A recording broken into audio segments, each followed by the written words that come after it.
laporannya, Bang?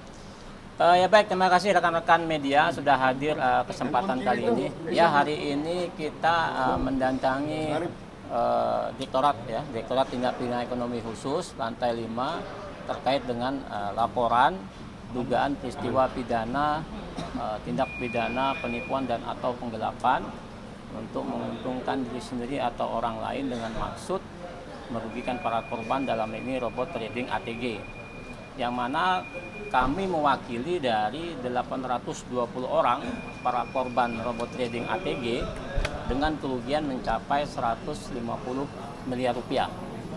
Dengan korban dan kerugian begitu banyak, ada pola-pola yang dilakukan oleh para pelaku robot ATG ini, yaitu yang mungkin kawan-kawan media sudah tahu bahwa CEO-nya adalah Wahyu Kenzo yang sudah ditetapkan sebagai tersangka hari ini dan saat ini dalam proses penyidikan.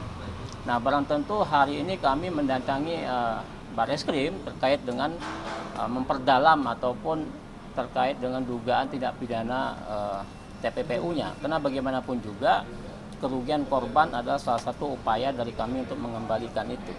Terkait dengan proses hukum lanjutan, maka penting bagi kami untuk memberi dukungan kepada penyidik supaya untuk melaksanakan tugas-tugas secara profesional dan melakukan penindakan terhadap para pelaku yang lain yang belum tertangkap. Karena sebagaimanapun juga pengalaman di DNA Pro sama Net 89, para pelaku ini lebih dari 8 orang. Nah, hari ini ada 3 orang tersangka, maka kita mendukung kawan-kawan dari penyidik Bareskrim untuk memperdalam peristiwa pidana ini sehingga memunculkan para tersangka barunya, termasuk terkait dengan mendalami proses tindak pidana pencucian uang yang diduga dilibatkan kepada para public figure dan pejabat publik yang dalam hal ini memiliki hubungan dengan Wahyu Kenzo dan diduga menerima hasil dari kejahatan. Kemudian selanjutnya yang perlu juga kami sampaikan, di samping ada beberapa dugaan pencucian uang yang dilakukan oleh Wahyu Kenzo dan kawan-kawan dalam hal robot trading ATG ini, ada upaya-upaya yang dia lakukan, salah satu adalah menggelapkan aset-aset yang mereka miliki. Nah, karena itu tadi kami sudah menyampaikan surat secara resmi ke PPATK untuk menelusuri aset-aset yang selama ini belum terungkap. Salah satunya adalah aset-aset yang diterima oleh kawan-kawan public figure yang diduga terlibat dalam hal ini. Karena pada saat kita tracking tahun 2021, disitulah keterlibatan public figure yang menurut pendapat kami itu merupakan hasil kejahatan dari Wahyu Kenzo dan harus dipertanggungjawabkan secara hukum. Nah, kemudian berikutnya terkait dengan pola ini, hari ini kita sudah saat ini dalam proses pembuatan EP, karena kawan-kawan tahu sendiri membuat EP begitu memakan waktu. Namun kita sudah memiliki surat dari Direktur Tindak Pidana Ekonomi Khusus sebagai aduan Dumas yang mana nantinya sebagai langkah awal. Namun nanti LP insya Allah malam ini selesai, maka nanti kita update selanjutnya. Berarti itu sudah diterima ya Bang laporan? Sudah, tinggal masih dalam proses pengetikan dan lain-lain. Untuk tadi asetnya apa aja, Bang? Kalau aset ya banyak ya, yang sudah tersita baik itu yang bergerak maupun tidak bergerak, maka kita tadi menyampaikan ke PPATK ya untuk ditelusuri aset-aset, sudah kita kasih nomor rekeningnya, kemudian kita sudah kasih tahu di mana aset-aset itu, maka barang tentu fungsi PPATK untuk men-tracking itu. Setelah dari itu nanti PPATK koordinasi ke penyidik untuk melakukan penyitaan yang nantinya harapan kita dikembalikan kepada para korban. 8 orang siapa aja itu Bang? Public figure, Bang. Public figure. 8 orang siapa aja? Public figure 8 orang diduga namanya RH ya, yaitu Raffi Ahmad ya, Raffi Ahmad. Kemudian ada juga Atta Halilintar, kemudian ada juga Kevin William ya, Stephen William, kemudian juga ada Rian Demasit, kemudian juga ada Judika, kemudian ada Dr. Tirta, kemudian ada Faisal dan Gus Miftah, Haji Faisal. Yang terakhir Gus Miftah. Ada 8 public figure yang diduga terlibat memiliki hubungan dengan Wahyu Kenzo dan juga terlibat menerima uang dari Wahyu Kenzo yang merupakan hasil kejahatan. Motif sendiri apa Bang? Keterlibatan para Ya, mereka salah satu yang karena mereka diduga menerima itu, maka mereka salah satu yang kita sampaikan ke penyidik. Karena bagaimanapun juga, karena mereka menerima uang dari Wahyu Kenzo, karena dalam bentuknya yang berbeda ya. Pertama seperti Raffi Ahmad, kemudian seperti Atta Halilintar, kemudian Stephen William. Mereka menerima sebagai endorsement atau brand ambassador dari produk The Legend. Nah, produk itu adalah produk kesehatan nutrisi dan mereka sebagai brand ambassador, dan itu adalah CEO-nya adalah istri dari Wahyu Kenzo, si Anggi. Nah, barang tentu dalam hal usaha untuk membuat usaha itu adalah merupakan bagian dari hasil para robot trading, korban robot trading. Maka dari itu harus ditelusuri. Karena mereka sebagai brand ambassador, maka barang tentu mereka mendapatkan sesuatu atau menerima sesuatu dari Wahyu Kenzo dan kawan-kawan. Kalaupun kita lihat dari perspektif belakang, seperti Ivan Gunawan, itu pada saat di kasus DNA Pro juga sebagai brand ambassador. Kemudian dia mengembalikan uang itu, maka dianggap dia sudah memiliki itikat baik, satu. Kemudian seperti Dian Demasif, kemudian Judika, beliau juga merupakan brand ambassador dari produk nutrisi Glory yang merupakan bagian dari PT Pansaka bersama. Nah, itu adalah suatu CEO-nya adalah Wahyu Kenzo langsung. Nah, karena mereka brand ambassador, maka dia juga menerima sesuatu dari yang mereka promosikan. Kemudian yang berikutnya terkait dengan ulama Gus Miftah, dia menjual lelang seperti Atta Halilintar di Net 89, yaitu melelang belangkonnya seharga 900 juta. Kemudian dokter kita melelang motor ya, motornya 120 juta. Kemudian Haji Faisal juga dia menerima hasil lelang 400 juta. Nah, pola-pola ini sering terjadi di Net 8 di DNA Pro di ATG, dan juga pola-pola ini menggunakan kawan-kawan public figure. Seperti Atta Halilintar sudah pernah terjadi di Net 89 dan ini juga terulang di DNA Pro. Nah, maka dari itu kita berharap kawan-kawan public figure ini dengan itikat baik membantu kami, membantu para korban, membantu para penyidik untuk mengungkapkan peristiwa hukum ini supaya terang benderang dan dapat mengembalikan aset-aset para korban. Itu harapan kita yang kita minta kepada penyidik untuk mengusut itu. Bang, di belakang ada korban, bisa di Bang? Atau mau ditunjuk dulu gambar itu? Tunjuk gambar. Ya, diikat dulu korbannya mungkin Bang. Para korban. Ya boleh, bantu lagi. Siapa? Bapak? Masuk aja.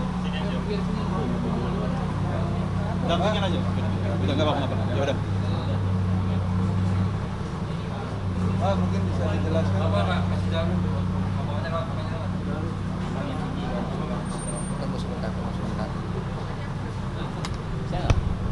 Nah, ini Bapak siapa nama? Saya namanya Aditya Dwi Prasetya Mulya. Aditya, kerugian 6 miliar rupiah.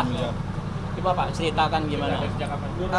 Jadi aku mengenal ATG ini sejak Mei 2021. Kebetulan diperkenalkan, aku memang mencari sendiri. Jadi kemudian aku kenal dengan salah seorang boleh dibilang founder daripada ATG. Dari sana kemudian tadi aku coba tertarik, aku mencoba bergabung di ATG sendiri. Awalnya sih terlihat segala sesuatunya normal sampai mungkin di menuju akhir 2021 itu mulai banyak sekali maintenance. Jadi kalau secara perhitungannya mungkin dananya sendiri sudah tidak mungkin lagi untuk membayar korban karena tadi deposit yang masuk mungkin tidak terlalu banyak lagi. Dan aku sendiri sempat menagih langsung kepada Pak Wahyu Kenzo sendiri. Jadi 5 hari sebelum Pak Wahyu Kenzo itu ditangkap di Surabaya, saya masih sempat ketemu beliau di Pondok Indah, Jakarta Selatan. Saya kebetulan tadi menagih deposit saya yang belum BEP. Karena tadi kita tahu sendiri bahwa robot trading ATG ini sudah macet dari awal 2022 sampai dengan akhir dan tidak ada kejelasan sama sekali. Dan tadi saya juga punya beberapa fakta-fakta realita tentang ATG sendiri. Karena tadi saya sempat bertemu dan berbincang-bincang juga mengetahui beberapa hal tentang ATG sendiri. Dijanjikan keuntungan berapa persen sih? Kalau keuntungan yang dijanjikan itu 1-3% per hari, kerugiannya juga sama 1-3% per hari. Dan awal tertariknya apa? Karena Kalau kita hitung-hitung 1% per hari saja, kalau dalam perhitungan trading itu 20 hari kerja, artinya keuntungan yang potensi diraih itu antara 15 sampai 20%. Kalau dikalikan 12 bulan, itu bisa sampai 120 sampai 240%. Di dalam instrumen investasi kita bisa punya gambaran bahwa tadi perbankan hanya bisa kasih deposito kurang dari 4% saat ini setahun. Bahkan yang punya saham saja hanya punya keuntungan 12 sampai 15% setahun. Siapa yang tidak tergiur dengan keuntungan 120 sampai 240% dalam setahun? tapi Bapak sendiri sudah menerima keuntungan sih selama Saya sama sekali belum menerima keuntungan. Bahkan di Desember 2021 saya memasukkan dana yang cukup besar, kurang lebih hampir 4,5 miliar. Jadi bertahap, yang awal berapa? Yang awalnya 1,5. Pak, di tahun 2021 itu Bapak sudah tahu belum sih kalau misalnya itu sudah legal Bapepti atau belum? Jadi gini, untuk masalah ditanya legal Bapepti atau belum, itu memang menjadikan satu isu gonjang-ganjing sebetulnya di semua robot trading. Tetapi masalahnya untuk masalah isu Bapepti sudah menyampaikan. Tetapi dari robot-robot trading sendiri kan membalutnya dengan perizinan-perizinan yang mungkin pada saat itu kita tidak fokus kepada masalah perizinannya itu sendiri. Jadi kalau dilihat dari ATG, KBLI-nya itu adalah tadi produk yang dijual untuk urusan pasar, kemudian tadi toko dan produk retail. Sedangkan yang dijual adalah berupa produk yang dibonuskan softwarenya dalam rangka meluluskan untuk urusan robot trading ini sendiri. Gitu ya. dari sekian banyak Bapak ini kan 6M. Adakah yang lebih dari 6M? Untuk saat ini dari korban kita hanya 6M, yang paling banyak ya, yang paling tinggi. Kalau yang paling kecil sih ada 5 jutaan ya. Ada 5 juta. Itu kalau terlibat. Ya. Sudah ya? Jadi mungkin ada ini lagi. tambahan lagi ya, ada tambahan. Jadi kan dijelas sama teman-teman. Ini motifnya apa? Nah, motifnya itu salah satu yang kami duga para tersangka ini atau oknum ini, mereka melakukan yang namanya proxy crime. Proxy crime itu di mana mereka menggunakan tangan orang lain atau pihak tiga. Bisa itu jadi keluarganya atau teman terdekatnya ataupun bisa sopirnya, ya drivernya. Dan kita lihat di sini WK sendiri menggunakan istrinya. Kita melihat bahwa ini masuk dalam laporan kita LPG itu ada 20 perusahaan cangkang. Jadi mereka membuat perusahaan cangkang di mana dana itu dari dana korban sendiri. Jadi sebenarnya ini nggak ada yang namanya real trading ya. Jadi dana korban yang diambil itu dimasukkan ke perusahaan cangkang itu 20 itu. Nah, tetapi pertanyaannya, ini teman-teman ini kan nggak pada ada WD ya. WD itu dikarenakan uangnya udah nggak ada lagi. Karena perusahaan cangkang mereka bikin untuk berbisnis ternyata gagal. Nah, ini yang menjadi penyebabnya kenapa para korban ini tidak bisa melakukan WD. Nah, terus untuk masalah perizinan. Nah, ini bisa kita lihat bahwa ya ATG ini membuat perusahaan, yaitu perusahaan A3 perusahaan yang kami cek, ada perusahaan PT SDI, Sarana Digital Internasional, PT Sarana Digital Fitur Nasional, satu lagi Pansaki Berdiri Bersama. Nah, tapi faktanya kalau kita bicara izin sendiri ya Bapepti pada April tahun 2022 itu sudah menyatakan bahwa mereka tidak mempunyai izin atau ilegal. Harusnya kan mereka punya izin berjangka, clearing berjangka, ya, sponsorasi berjangka, tetapi pada faktanya tidak. Nah, ini yang setelah adanya isu-isu seperti ini, itu satu-satu terbongkar, termasuk broker. Broker ternyata tidak ada yang namanya broker Lego itu ya. Iya, betul. Itu ternyata broker itu yang berkantor di Dubai, itu kita sinyalir, itu buatan mereka sendiri. Artinya ini sudah jelas masuk ke 372, 378, yaitu penipuan penggelapan, termasuk kita harap bukan hanya itu aja ya, tapi TPPU-nya itu harus benar-benar di tracing oleh PPATK. Makanya tadi kita sudah bersurat ke pihak PPATK supaya apa? Supaya tracing aset-asetnya.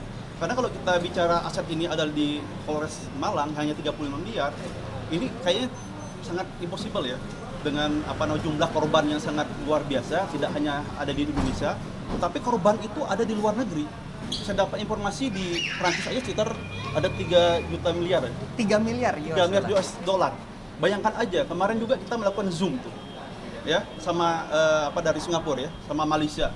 Itu banyak ribuan yang korban di sana yang kita duga juga ada ratusan miliar di sana. Jadi oleh karena itu ya, kita meminta kepada pihak Mabes Polri di sini, TV Dexus ya, Pidana Ekonomi Khusus dan juga PTK untuk segera melakukan tracing aset-aset yang kita duga adanya porsi crime tadi, adanya pihak-pihak ketiga yang disembunyikan oleh para pihak tersangka ini. Oke Bang, boleh kasih lihat itu yang di tangan apa aja Bang? Foto-foto. Ya, Ke depan ini Bang. dinaikin aja Bang, dinaikin. Naikin lagi Bang, naikin lagi. Bang, naik lagi. Satu apa semua? Satu aja ya, satu aja ya. Satu-satu aja. Ya, baik, satu ya, ini ya. Satu-satu ini ya. Itu dijelasin. Jelasin itu. Siapa bang? Jelasin foto itu bang. Ya, jelasin. Ini nggak kenal sama dia. Ini Raffi Ahmad dengan Wahyu Kenzo sama istrinya memberi hadiah pada saat kelahiran anak kedua Raffi Ahmad. Nah, hadiah ini kan menerima sesuatu. Maka dia diduga menerima sesuatu. Kita berharap dia untuk mengembalikan.